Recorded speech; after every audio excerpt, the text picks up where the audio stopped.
ఒక 20 ఏళ్ల క్రితం నేను షూటింగ్కి వెళ్ళాను సమ్ విలేజెస్ లో. సాయంకాలం చీకటి పడిన తర్వాత బయటకు రావడానికి భయంగా ఉండేది. ఎందుకు భయం అంటే స్ట్రీట్ లైట్స్ లేవు, చీకటి, కరెంటు పేరు తెలియదు. నీళ్లు 5 కిలోమీటర్లు 8 కిలోమీటర్ల దాకా కావిళ్లు వేసుకుని కొండలు పెట్టుకుని వాళ్ళ నీళ్ల కోసం వెళ్లేవారు. అది మన తెలంగాణ పరిస్థితి. 55-60 సంవత్సరాల దాకా అలాగే ఉన్నారు. ఈ కరోనా అయిన తర్వాత మళ్ళీ నేను కొన్ని విలేజెస్ షూటింగ్ వెళ్ళవలసి వచ్చింది. మతి చెడిపోయింది నా.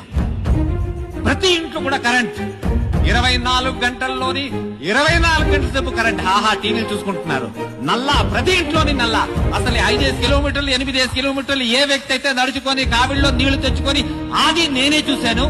ఇప్పుడు మన అన్న కేసీఆర్ అన్న వచ్చిన తర్వాత ఇవి కూడా నేనే చూశానన్నమాట. ఇదన్నీ అన్న తన కోసం చేశాడా? కాదు, మీకోసం చేశాడు. మీకోసం, మీకోసం, మీకోసం, మన కోసం, మన అందరి కోసం చేశాడు.